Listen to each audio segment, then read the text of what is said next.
Bem-vindo a todos na nossa semana de investimentos no exterior.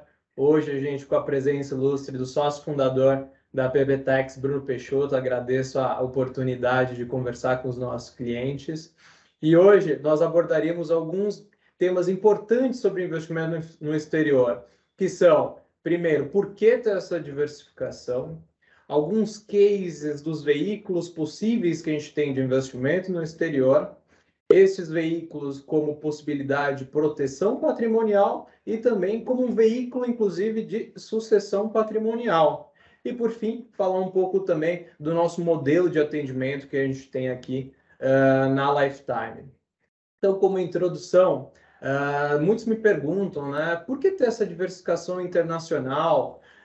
Qual a razão? Primeiro, pessoal, ter o patrimônio em moeda forte, né? Historicamente, quando se tem esse patrimônio em dólar, você naturalmente tem uma proteção. Por quê? Naturalmente, o dólar se valoriza contra o real quando a gente tem algum problema circunstancial aqui no Brasil ou, claro, um eventual risco mundial. Então, esse patrimônio em dólar, ele é de suma importância para o planejamento patrimonial de todas as famílias.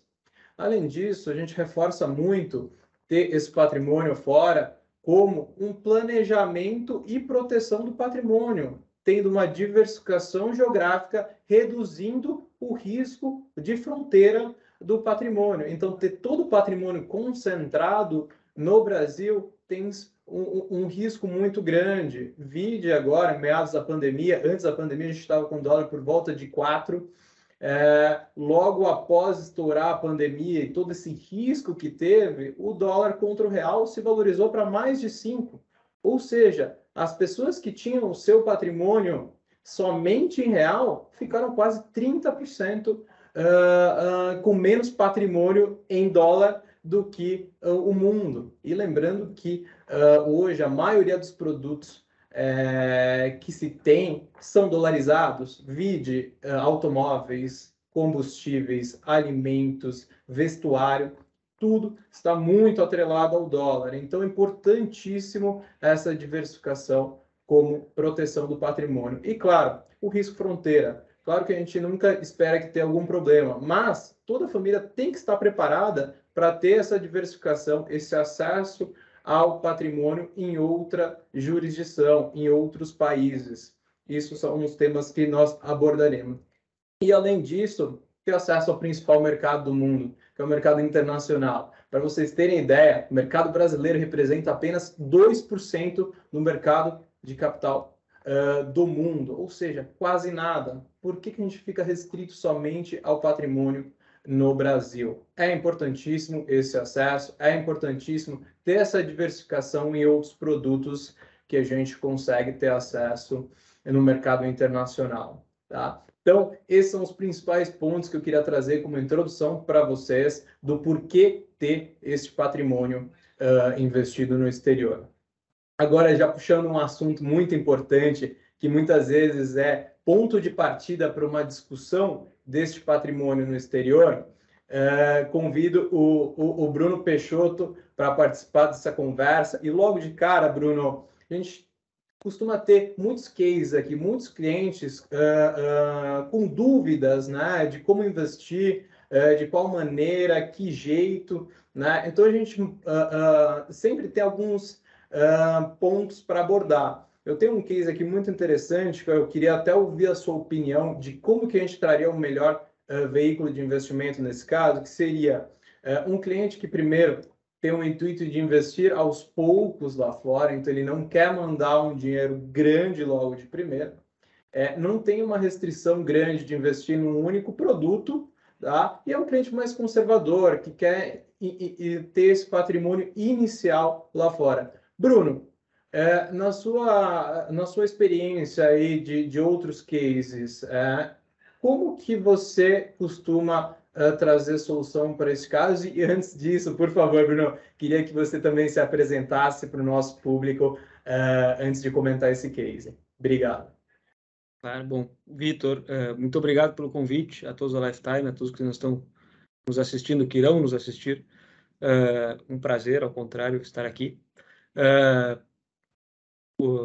Eu, auxilio, faço a BP Tax, nosso escritório, a nossa expertise é exatamente no que é o planejamento tributário internacional. Então, nós fazemos esse trabalho a 4 mãos com o Vitor, com os assessores da Lifetime, sempre que existem dúvidas e consultas sobre os reflexos tributários desse investimento no exterior, no Brasil, eventualmente aqui nos Estados Unidos, quando necessário, para que esse investimento traga, como o Vitor muito bem disse, os frutos de rendimento e organização patrimonial e sucessória necessários, sem qualquer inconveniente, bem estruturados e sem surpresas, chegado o momento de fazer a declaração de adicional de imposto de renda no Brasil. Né? Eu fico aqui em Miami, nós temos escritório também em São Paulo, além de Orlando, Nassau, Montevidéu e também em Lisboa agora. E já trabalhamos em conjunto com a Lifetime há muitos anos, auxiliando os clientes nessa questão. Então, muito obrigado, Vitor, como sempre um prazer estar com vocês e poder participar desse vídeo, enfim, dessa conversa, esse bate-papo. Indo, Vitor, a tua pergunta inicial, eu diria o seguinte, ou seja, quando se investe no exterior, via de regra, tende-se a criar investir-se na pessoa física diretamente, ou seja, vocês, contribuintes, clientes, abrem a conta de investimento na pessoa física aqui nos Estados Unidos e fazem a remessa dos valores da conta de vocês do Brasil à sua conta individual aqui nos Estados Unidos. Em fazendo isso, não há nenhuma restrição aos clientes que são um pouco mais conservadores ou que querem ter um início com um valor de aporte inicial determinado, não tão alto, para entender o mercado, entender as premissas de como é o investimento aqui fora e a posteriori aumentar a exposição, posição aqui no exterior, pode-se investir na pessoa física inicialmente. Quais são os cuidados que se deve ter? Os cuidados são no Brasil com relação à renda recorrente. Por quê? Porque o Brasil tributa com base à renda mundial, ou seja, não importa geograficamente onde vocês, contribuintes brasileiros, recebam rendimento por qualquer investimento feito, seja no mercado financeiro ou qualquer outra área da economia, deve-se imposto no Brasil até o último dia útil do mês seguinte, não importando se esse recurso é reinvestido ou remetido ao Brasil. Tá? Então, essa é uma premissa muito importante. A outra premissa importante é que possivelmente vai haver a tributação sobre variação cambial quando houver essa venda desse ativo na pessoa física. Tá? Então, nessa premissa, o que é importante, e todos da Lifetime sabem muito bem, fazer esse desenho de carteira quando investido na pessoa física, num primeiro momento, é investir em produtos que não gerem uma receita recorrente, que não distribuam dividendos a vocês, mas que sim tomem valor à medida que esse produto vai acrescendo de valor de face sem a distribuição per se. Por quê? Porque esse crescimento de valor de face não é tributado no Brasil. A tributação no Brasil ocorre quando há uma remuneração, recebendo de dividendos, por exemplo, ou de juros de cupons, de bonds, ou quando há a alienação do ativo, quando há a venda do ativo. Então, essa posição é muito importante para que o cliente possa, que tem esse perfil mais conservador, que vai começar com uma posição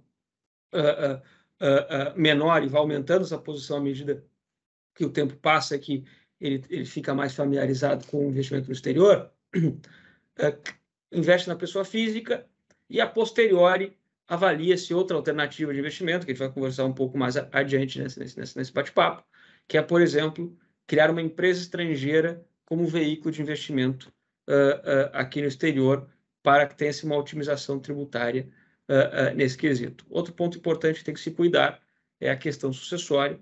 Ela deixa de ser americana, ela passa a ser brasileira, passa a ser americana, para que não existam ativos americanos nessa posição de pessoa física, para evitar o imposto à sucessão aqui nos Estados Unidos. De novo, isso é o que nós construímos a 4 mãos, o pessoal, todos da Lifetime são craques, mas são essas, Vitor, eu te diria, os pontos principais daquele cliente que quer tem um viés mais conservador, prefere entender primeiro na pessoa física como é o investimento, quais são as variáveis do mercado americano que diferem muitas vezes daquelas que se estão acostumados no Brasil, e então parte-se a uma posição um pouco mais permanente, que é uma estrutura, eventualmente, de empresa estrangeira ou fundos, etc., para ser o veículo de investimento aqui fora.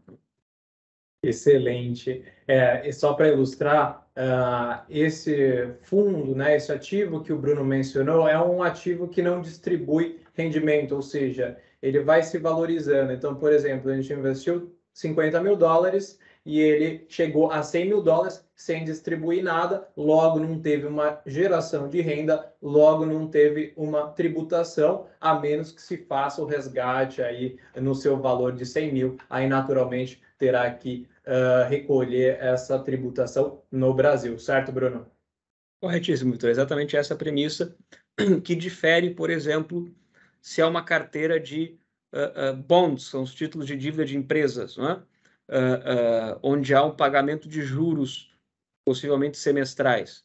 Então, esses ativos, além de haver a eventual valorização do valor de face desse ativo, ele também paga uma remuneração periódica. Essa remuneração, se recebida na pessoa física, deve ser oferecida a tributação no Brasil. Por isso que essa dinâmica, estratégia de investimento, quando o investimento é feito diretamente pela pessoa física residente fiscal no Brasil, é muito importante com o assessor, com a Lifetime, para que vocês possam ter esse rendimento otimizado com menor carga tributária no Brasil, né?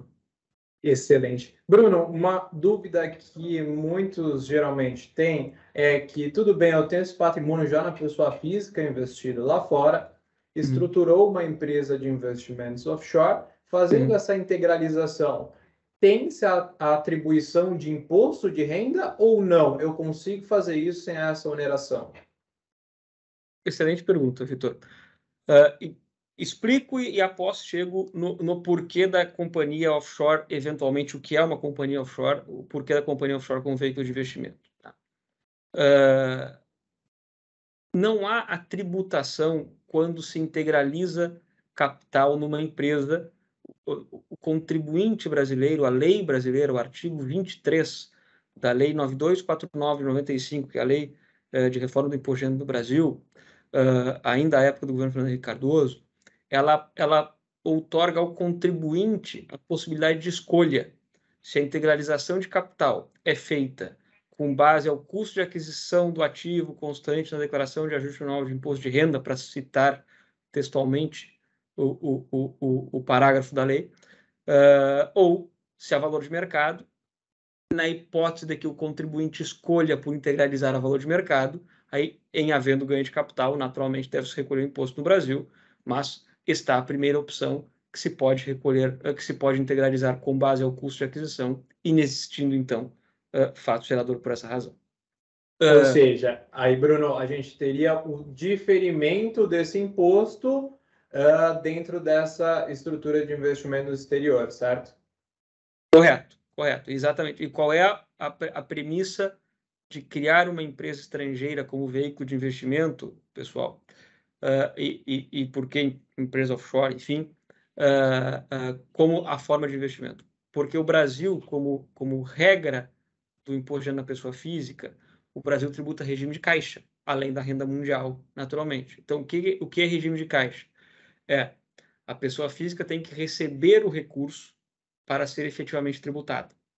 Então, se tu tens uma participação numa empresa estrangeira, tu declaras a participação da empresa estrangeira na área de bens e direitos da declaração de ajuste anual do contribuinte, com a integralização, com o aporte de capital realizado, enquanto os recursos permanecerem dentro dessa companhia, aqui com a conta de investimento aqui nos Estados Unidos, não há que se falar em tributação no Brasil. Tem-se o diferimento tributário, como muito bem tu comentaste, Vitor, e a possibilidade de compensar prejuízos entre operações, que é vedado na pessoa física, né? Porque a Receita Federal do Brasil ela veda a compensação de prejuízos em qualquer mercado financeiro que não o mercado brasileiro. Quando tu crias uma empresa estrangeira onde O contribuinte é o sócio administrador dessa empresa estrangeira e ela tem a conta de investimentos aqui nos Estados Unidos com a Lifetime. Então, essa empresa passa a ser o veículo de investimento, passa a ser uma holding patrimonial como uma holding brasileira, tá? E vocês operam através de lá, mas enquanto os recursos permanecerem dentro da companhia, não há que se falar em tributação no Brasil. Sob a perspectiva de diferimento, de postergar o pagamento de imposto estrito sensu, ela funciona nesse quesito específico como um fundo exclusivo funciona hoje no Brasil para esse fim, ou seja, declara-se as cotas do fundo no Brasil, enquanto os recursos estiverem lá dentro, não há que se falar em tributação ao contribuinte, à pessoa física. Claro que a tributação, quando da disponibilidade, ela difere um pouco do fundo exclusivo, mas sob a perspectiva de diferimento, compensação de eventuais perdas, etc., a dinâmica é muito similar nesse sentido. Tá? E o que é uma empresa offshore? Só que é uma pergunta que também a gente escuta muito. A definição de empresa offshore, quem a fez, quem a criou, foi o fisco americano, tá? O IRS, a Receita Federal Americana. Para o fisco americano, qualquer empresa que não americana é uma empresa offshore. Aos olhos do fisco americano, uma empresa brasileira é uma empresa offshore.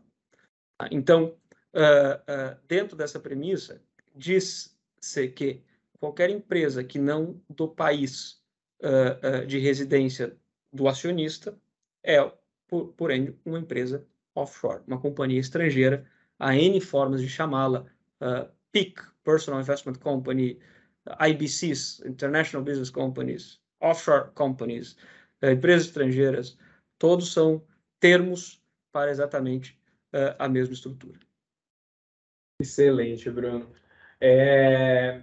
Eu acho que a gente vai abordar mais esse tema em alguns outros aspectos, mas um outro case, eu acho que é muito recorrente aqui, que a gente recebe como dúvidas de cliente, é um cliente no qual deseja ter uma carteira mais diversificada, ou seja, ele não quer ficar restrito, apenas alocar num fundo, que ele quer ter uma diversificação maior em bonds, ETFs, ações diretas, outros tipos de ativos, inclusive alternativos como private equity, venture capital.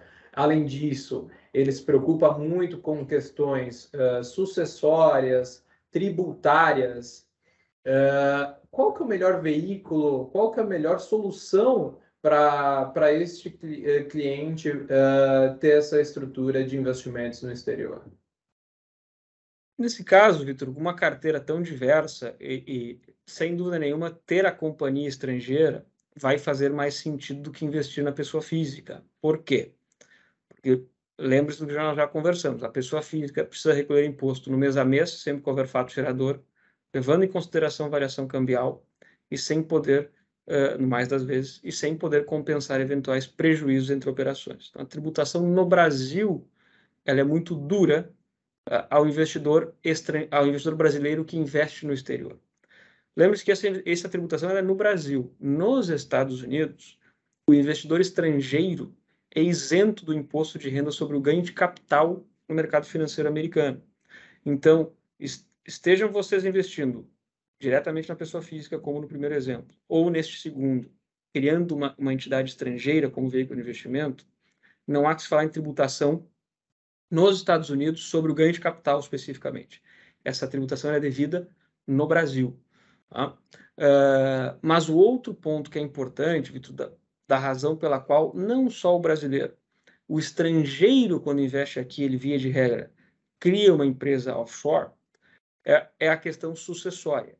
Então, ela deixa de ser brasileira e passa a ser americana, a preocupação do investidor. Por quê?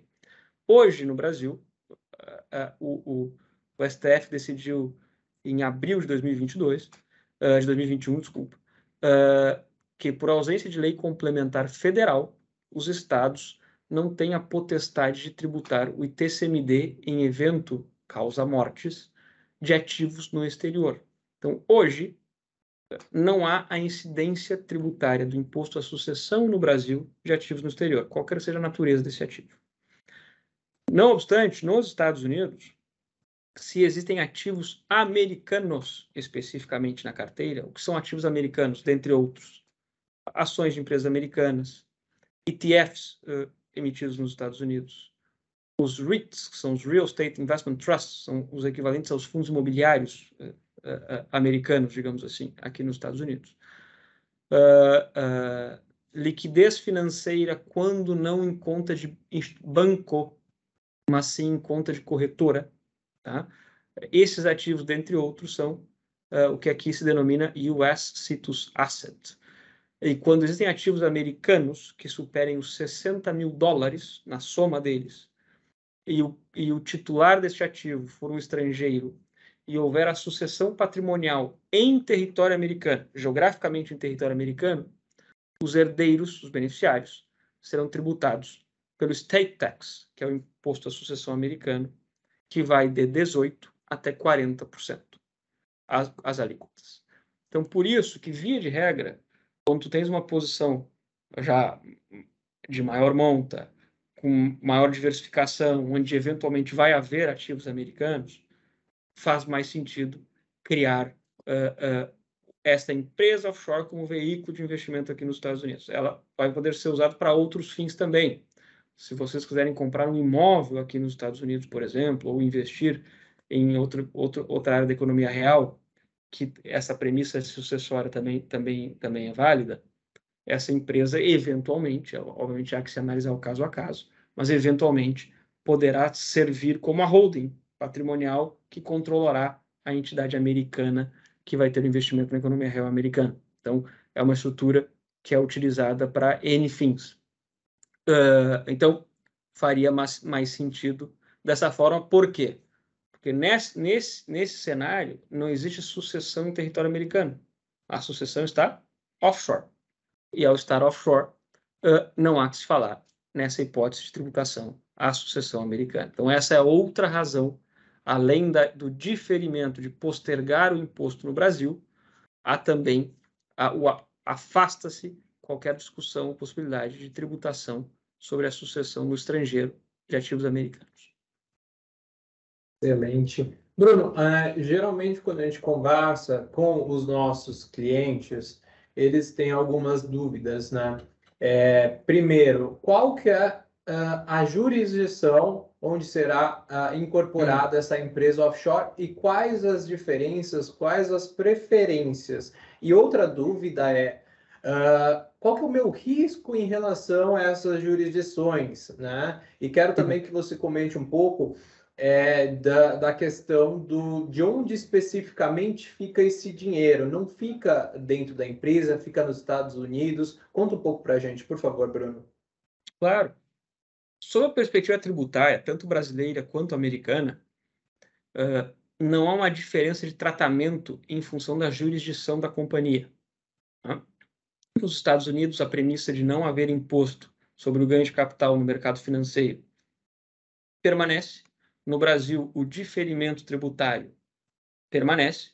As alíquotas de imposto em eventual redução de capital da empresa ou distribuição de dividendos permanecem as mesmas no Brasil, então não há diferença de tratamento. Por essas razões, que via de regra, o brasileiro tende a criar a empresa em uma jurisdição britânica do Caribe, tradicionalmente Bahamas ou Ilhas Virgens Britânicas, deixando claro que pode-se estar em qualquer jurisdição, porque não há uma restrição legal, tanto brasileira quanto americana. Por que uma jurisdição britânica do Caribe? Por N fatores.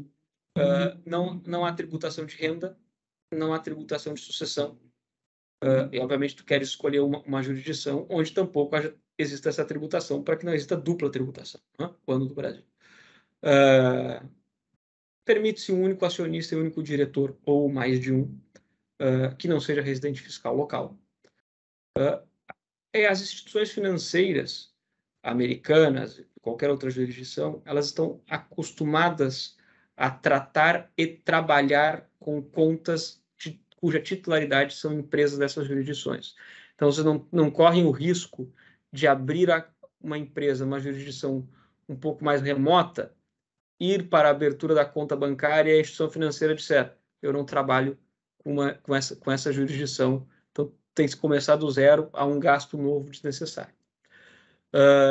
Por essa razão, que via de regra cria-se nas Bahamas ou nas Ilhas Virgens, e a outra também é custo. Tá? Por quê? Nós não temos por que sugerir uma jurisdição mais complexa, europeia, cujos valores de constituição e administração dessa estrutura são muito superiores àqueles praticados por uma jurisdição britânica do Caribe, se ao final do dia vocês terão os mesmos direitos e mesmas obrigações, tanto no Brasil quanto aqui nos Estados Unidos. O outro ponto importante que o Victor fez menção, não há um risco per se da jurisdição. Tá? Por quê? Porque o recurso ele jamais transita pela jurisdição. Ou seja, suponhamos que constitua-se uma companhia nas Bahamas, onde você, cliente, é o acionista e diretor, o sócio-administrador dessa empresa. E essa empresa vem abrir a conta de investimentos com a Lifetime aqui nos Estados Unidos. A remessa dos ativos do Brasil, se já estão aqui nos Estados Unidos, naturalmente, Estados Unidos para a conta da empresa nos Estados Unidos, e se não, a remessa sai da conta de vocês do Brasil à conta da empresa aqui nos Estados Unidos. Ou seja, e o contrato de câmbio que se faz junto ao Banco Central do Brasil é um contrato de câmbio por integralização de capital com a alíquota de IOF de 0,38%. Ou seja, o recurso jamais transita pela jurisdição da companhia, qualquer que seja a jurisdição da companhia. Então, por isso que estila-se constituir dessa forma o veículo de investimento para fazê-lo aqui, o investimento aqui no exterior. Enquanto há risco da jurisdição, qual o risco que ocorreria?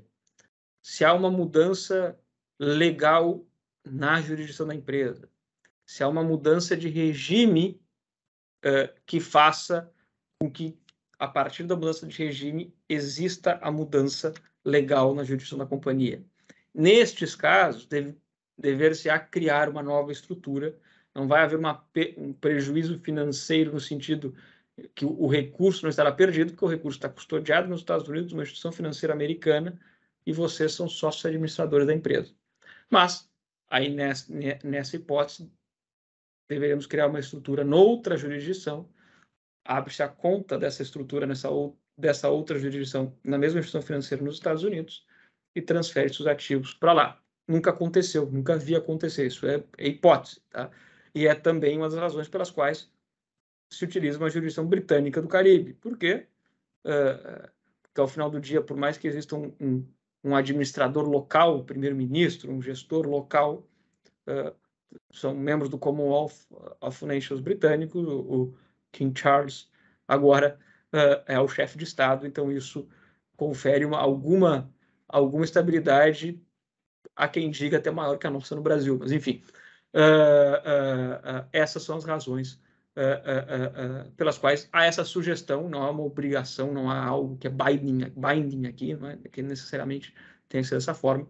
Acho que parte do trabalho é sugerir, né? Então por isso que se sugere dessa forma, mas pode se adaptar de qualquer cenário, e há cenários que tu tens que adaptar. Por exemplo, casos onde beneficiários ou cliente é americano e brasileiro, dual status, ou vai haver uma mudança do cliente do Brasil para Portugal ou para o Chile. Enfim, extrapolando exemplos aqui, esses casos vai haver um ajuste na estrutura para se adequar à legislação do país de residência fiscal, do acionista e dos beneficiários. Excelente. Essa, inclusive, seria a minha outra pergunta, porque existe, de fato, aí muitos clientes já pensando em ter uma residência fiscal fora do Brasil, né? E aí, naturalmente, são casos e casos. Acho que vale a gente ter uma conversa aprofundada de cada um destes para a gente, com a BPTEX, para a gente consiga desenhar a melhor solução tributária para esse cliente que pense nessa mudança. Bruno, o terceiro case que a gente também costuma ter aqui é um case onde existem mais de um casamento, ou seja, a pessoa, o cliente, ele tem um casamento atual e teve outro ou outros anteriores, e além disso possui filhos em ambos casamentos ou até mais em outros casos, tá? E além disso também tem patrimônio imobiliário nos Estados Unidos, inclusive em outros países, não só Estados Unidos, como Suíça, Luxemburgo. Como que vocês costumam estruturar um planejamento aí tributário sucessório para um caso parecido como esse? Nesse caso, tem algumas variáveis que são importantes, né? O ideal é que tu tenhas uma estrutura, quando tens ativos em distintas jurisdições, o ideal é que tu tenhas uma estrutura mãe que possa deter ou empresas nessas jurisdições que sejam finalmente as proprietárias desses ativos imobiliários ou diretamente esses ativos imobiliários. Vai depender muito da jurisdição de cada ativo. Mas por que isso é importante? Porque, como premissa do direito, o inventário ele ocorre na jurisdição do ativo.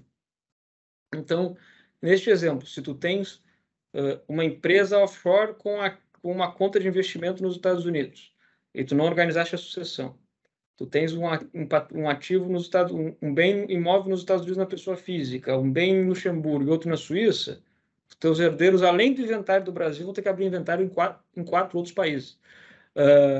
Então, um vai ser uma conta cara, e dois vai ser de advogado, e dois vai ser uma celeuma burocrática importante. Né?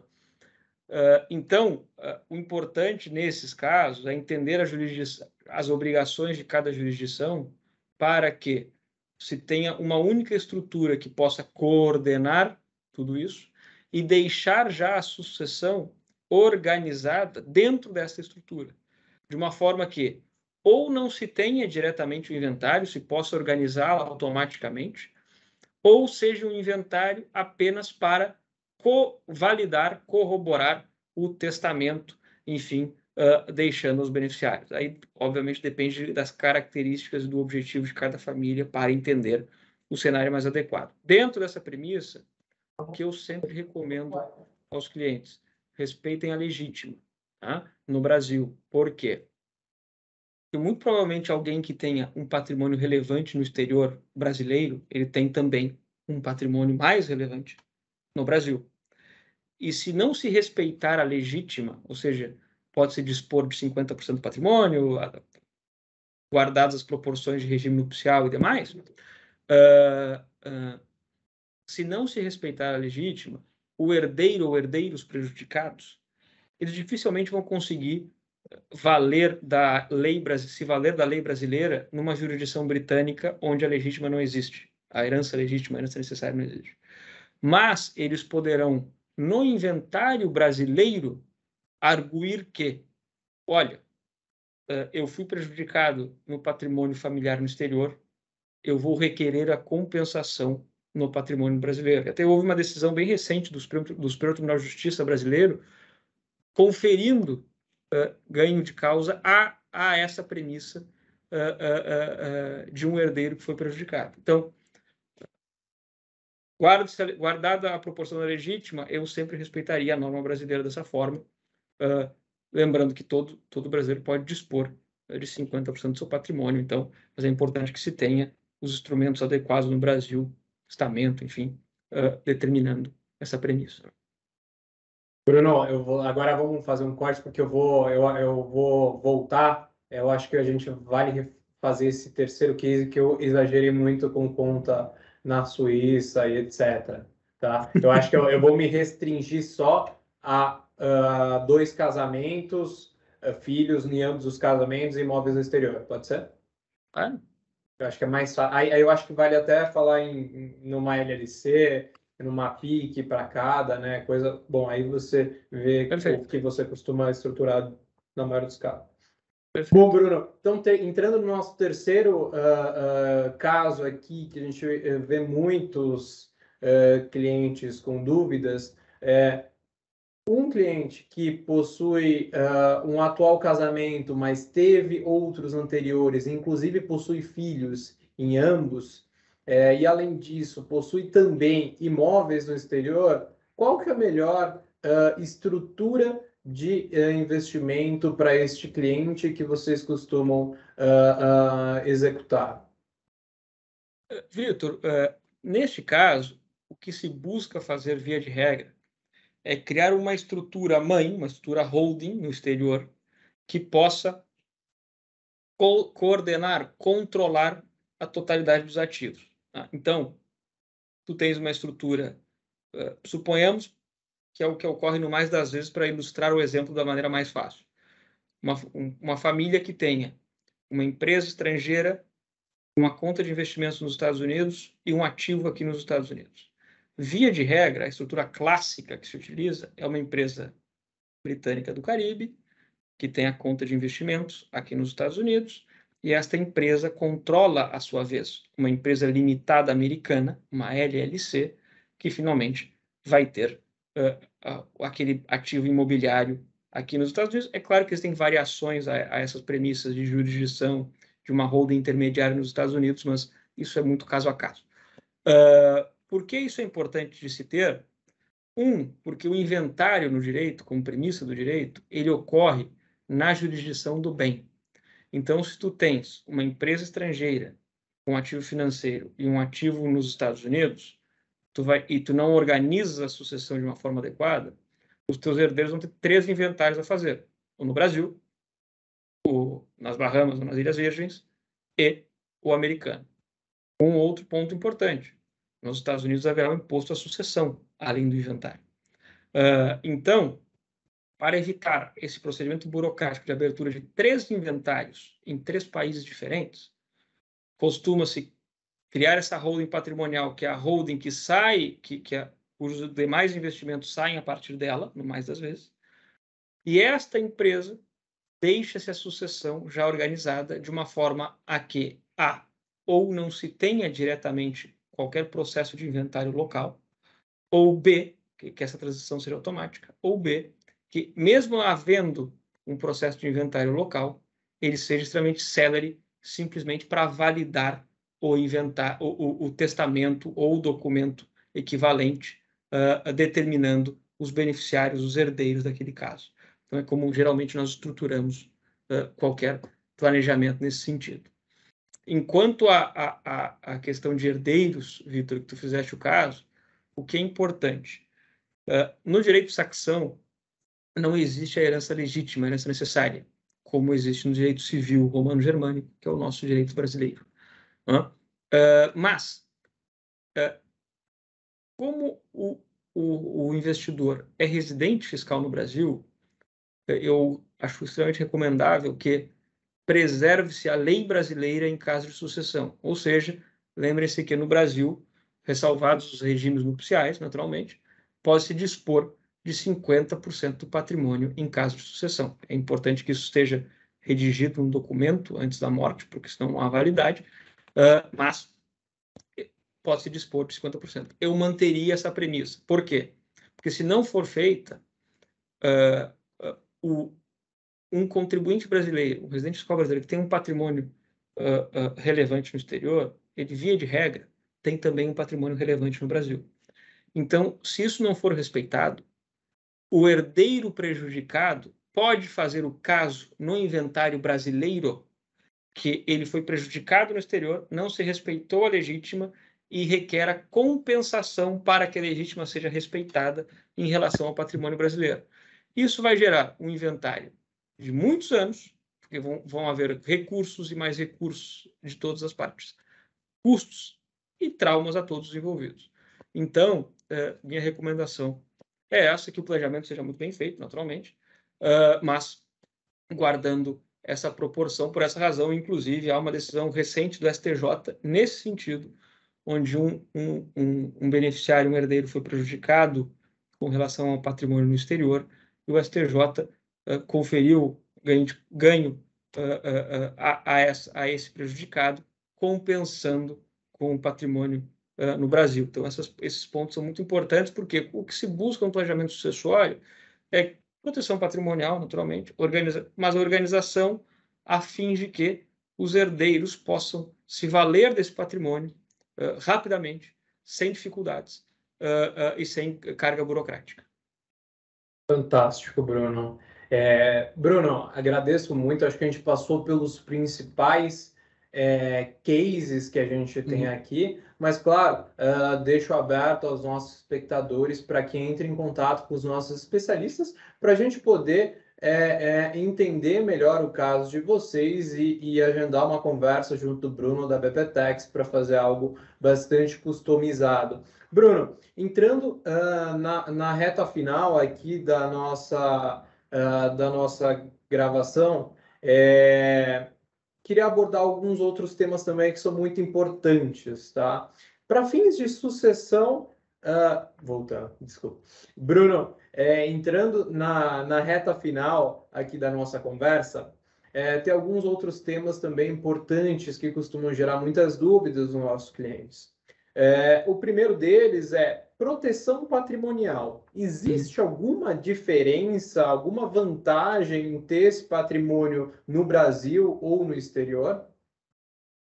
Vitor, além da proteção do dólar, que tu muito bem comentaste ao princípio desse vídeo, tens eventualmente uma maior proteção patrimonial. Por quê?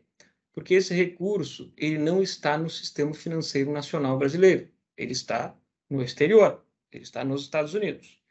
Todas as obrigações legais brasileiras cumpridas, declaração de imposto de renda, se há mais de $1 milhão no exterior, ao dia 31 de dezembro de cada ano, a declaração de capitais brasileiros no exterior junto ao Banco Central. Ou seja, mesmo cumprindo-se todos os requisitos, como deve-se, naturalmente, cumprir todos os requisitos legais brasileiros, esse recurso não está no sistema financeiro nacional. Ao não estar no sistema financeiro nacional, não existe, por exemplo, a possibilidade de uma penhora através do sistema Bacen Juros de Penhora Online, do SISBacen, para que um credor de natureza civil, naturalmente, venha a requerer a penhora desse recurso, há que fazer uma carta rogatória que vá aos Estados Unidos, onde o juízo americano deve se manifestar para que, então, a conta seja congelada, penhorada nos Estados Unidos. Então, é um procedimento mais complexo, mais custoso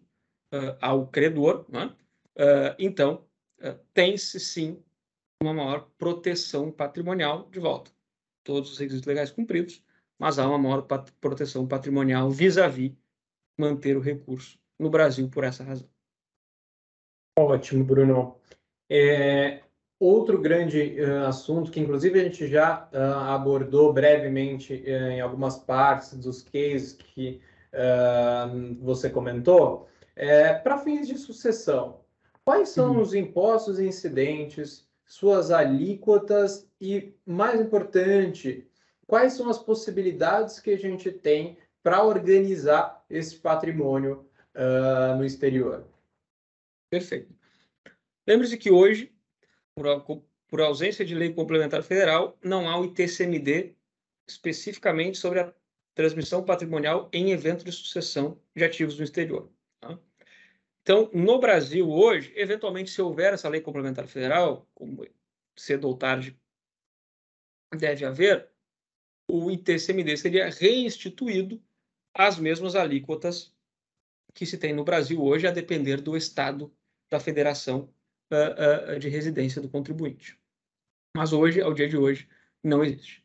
Então, a preocupação ela passa a estar, lembra que eu comentei, sucessão, inventário, transmissão patrimonial, a gente tem um reflexo também no país de onde está o ativo.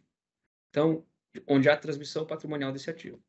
Se o contribuinte tem um recurso nos Estados Unidos, e esse recurso um ativo americano, como a gente conversou, superados os $60 mil, haverá o imposto à sucessão americano, cujas alíquotas vão de 18% até 40%. Então, esse cuidado é importante se tomar na hipótese que se invista através da pessoa física.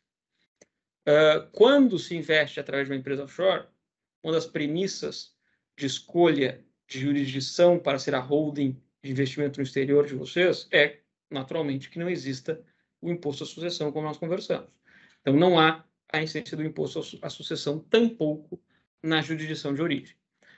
Hoje, ao dia de hoje, 30 de novembro, quando estamos gravando esse vídeo, não há num contribuinte brasileiro que tem uma empresa offshore com ativos nos Estados Unidos, em evento de sucessão, na prática, os seus herdeiros não são tributados no Brasil sobre a sucessão.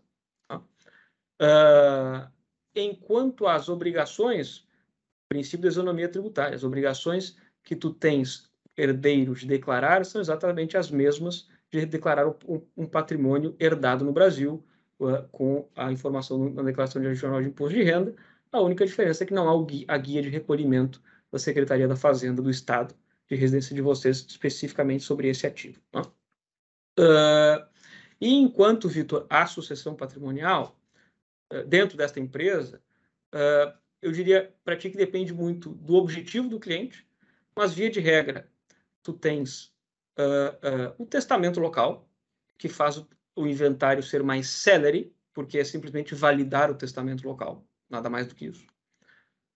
Se há um casamento em comunhão de bens, existe uma cláusula que não há no ordenamento jurídico brasileiro, chamada Joint Tenancy with Right of Survivorship, que é uma copropriedade, mas onde, na ausência de um, automaticamente o outro tem a totalidade daquele que é um societário. Então, em comunhão de bens, como patrimônio único, não há discussão de doação, de transmissão patrimonial, nem nada equivalente. Então, funciona muito bem dessa forma. Ou existe um outro instrumento no direito de sucessão, chamado Declaration of Trust.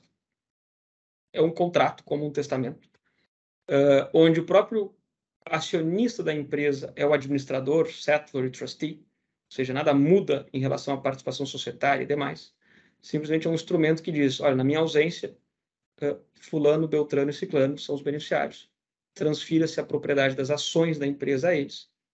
E isso é feito sem a necessidade de inventário local.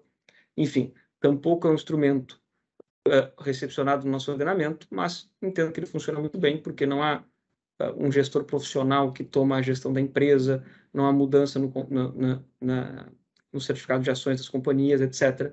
Então, os supostos de propriedade do acionista permanecem para que esse conjunto seja válido. Enfim, há N alternativas, é claro que essas são as mais utilizadas, e com cada caso, nós com prazer podemos analisar qual se adequa melhor